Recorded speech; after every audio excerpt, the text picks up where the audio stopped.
사실 오늘 2시에 회담이 시작되기 전에 모두 발언을 얼마나 할 것인가가 궁금했었는데 원래는 7분 하기로 했다가 시작하기 전에 10분 정도는 해야지 우리가 할 얘기가 많은데 그런데 실제로 하고 나니까 한동훈 대표가 먼저 시작했는데 13분 걸렸고요.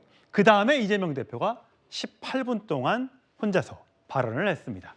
자, 혼자 발언을 하면서 서로 이 가시돋친 발언도 있었습니다. 그 발언 먼저 한동훈 대표의 이야기 들어보시죠.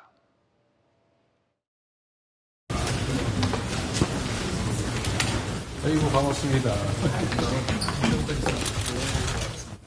검사들을 상대로 시리즈처럼 해온 민주당의 탄핵은 곧 예정된 판결 결과에 불복하기 위한 빌드업으로 보는 분들이 많이 계십니다. 국민의힘은 설령 그 결과가 마음에 들지 않더라도 선을 넘는 발언이나 공격을 자제하겠습니다. 그러니 민주당도 재판 불복 같은 것은 생각하지 않으실 것이라고 저는 기대합니다.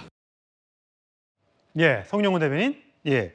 가장 이재명 대표 입장에선 껄끄러웠던 부분을 한동훈 대표가 모두 발언에서 얘기를 했네요.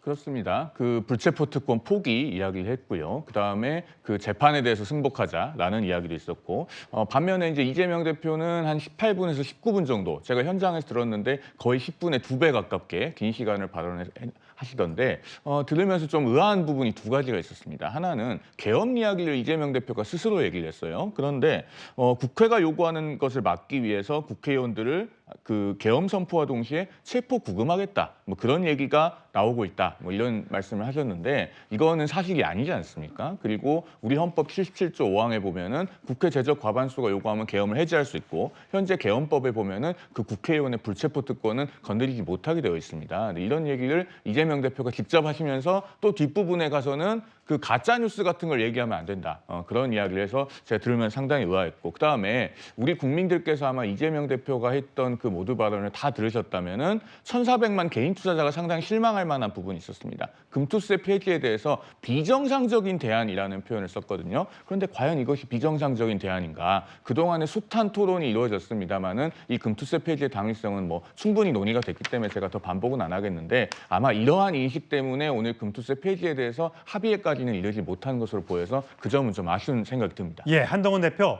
국회의원의 불체포 특권 등 이 면책 특권 폐지를 주장을 했고요. 검사들을 상대로 한 탄핵, 이거는 좀 지나치다 이런 발언을 했습니다. 이재명 대표 가만히 있지 않았습니다. 이렇게 반격했습니다.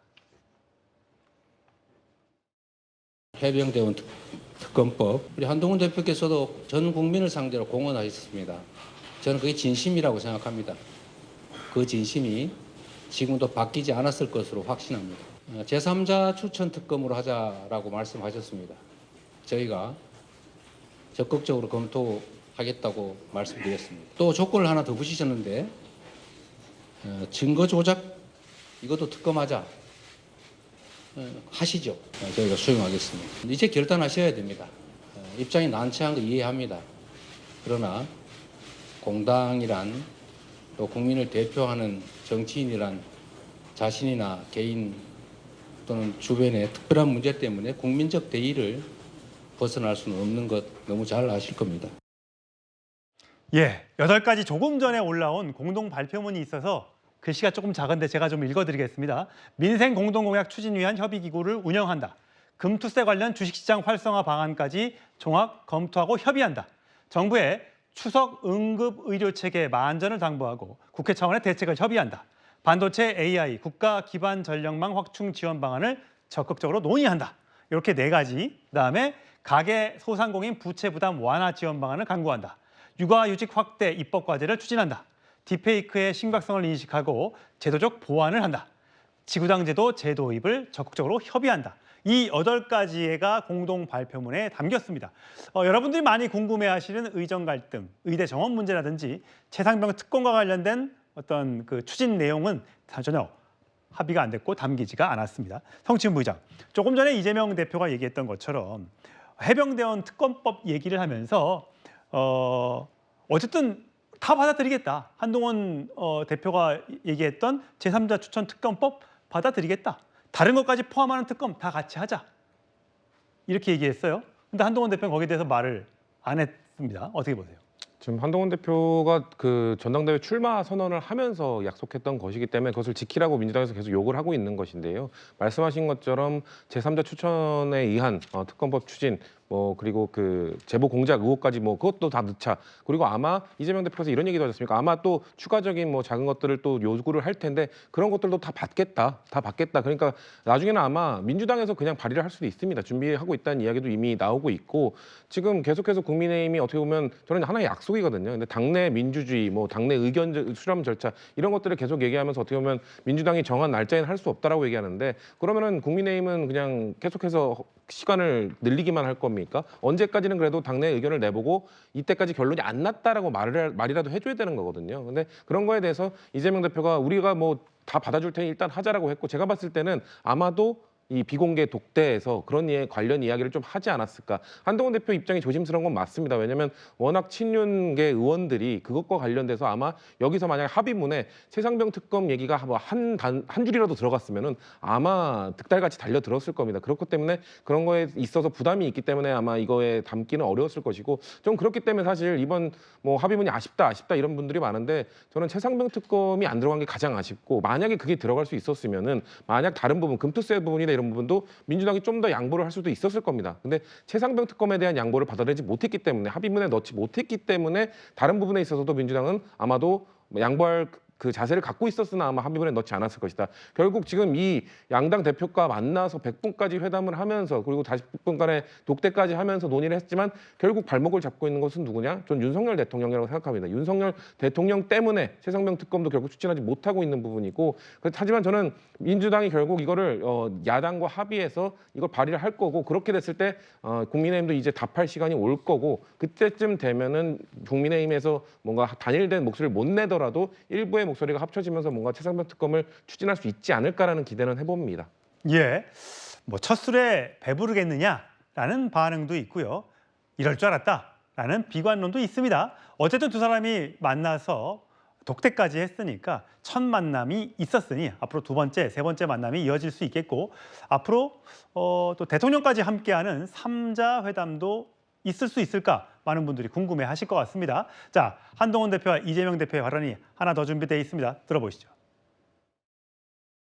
국회의원 특권 내려놓기 정치개혁에 대해서는 진영을 불문하고 원하고 계시다고 생각합니다. 국회의원에 대한 국민 소환제를 도입해야 한다는 대선 공약까지 내놓으실 정도로 특권 내려놓기에 과감하셨던 입장이셨습니다. 과거 이 대표님께서도 면책 특권의 제한 필요성을 여러 차례 제기하셨기 때문에 지금이 면책 특권 남용을 제한하는 추진을 하는 것에 적기라고 봅니다. 예, 면책 특권 내려놓자. 지금이 적기다라고 한동훈 대표가 이야기하자 이재명 대표 이렇게 맞받았습니다. 저는 국회의원의 특권 얘기도 중요하지만 상응하는 대통령의 소추권에 대해서도 같은 차원에서 접근해야 된다고 생각합니다. 이게 행정 독재 국가로 흘러갈 위험성이 매우 높습니다. 법 앞에 평등을 말씀하시던데 제가 보기에는 법 앞에 형식적으로 평등할지는 몰라도 검찰 앞에서는 매우 불평등합니다. 사람 따라 법의 적용이 완전히 달라지고 있습니다. 예, 최선 평론가. 네. 면책 특권 제한이냐, 대통령의 소추권에 대한 같은 시각대로의 제한이냐. 네. 어떻게 보셨어요? 아니 그러니까 이재명 대표는 이제 법률로 얘기할 수 있는 면책 특권부터 우리가 몇 가지 좀 합의해 보자는데 갑자기 개헌을 통해 할 수 있는 유일한 소추권을 또 얘기합니다. 대통령은 원래 헌법에 규정돼 있게 재직 중에 있었던 일로 민영사 소추를 받지 아니한다가 예. 있는 건데 그걸 없애자고 하면은 개헌을 하자는 얘기인데 사실 이건 얘기하지 말자는 거잖아요. 한동훈 대표가 얘기한 거는 정확하게 손가락을 가리킨 겁니다. 자, 우리 지금 너무 국회의원에게 과도하게 면책 특권이 부여돼 있다 한다. 권한이 너무 많다. 이를테면 예전에 우리가 그 발언에 대한 면책 특권은 독재 정권 시절에 혹시라도 있는 위해 때문에 그렇게 한 거지만 지금 시대가 흘러서 굳이 그러지 않아도 되고 또 하나는 여러 가지 많은 혜택이 주어져 있는 것도 좀 개선하고 그리고 꼭 국회의원이 잘못을 저질렀을 때 꼭 본회의에서 이걸 표결을 받아서 가야 되느냐 이런 점들은 여야가 합의해서 물론 그것도 일부 개헌상이 될 수 예. 있습니다만 여야가 말하자면 이거는 법률적으로 합의해도 조금 일정 부분 가능할 수 있는 그런 부분들인데 여기서 바로 대통령의 소추권을 꺼내들어서 이게 중요하지 국회의원 특권이 중요하냐라고 하는 건 좀 물타기로 보여서 많은 국민들이 지금 국회에 대한 여러 가지 과도한 특권에 좀 개선한 그런 목소리들이 좀 있고 요구하는 그런 상황들이 있는데 여기에 대해서는 조금 저는 지구당 부활뿐만 아니라 제도 개혁에 대해서도 조금 저는 신경을 써야 되는데 소추권으로 맞받아 놓은 것은 아마 본인이 곧 10월 달에 지금 있을 또 하나의 이제 재판 이후에 여러 가지 문제들을 염두에 둔 것 같은데 저는 이런 부분에 대해서는 조금 더 전향적인 태도를 보여줬으면 어땠을까 하는 아쉬움이 있습니다. 예, 여러 가지 합의가 이루어지지 않았던 부분에 대해선 다음 회담이 열리게 된다면 그때 또 논의가 되지 않을까 기대를 해봅니다.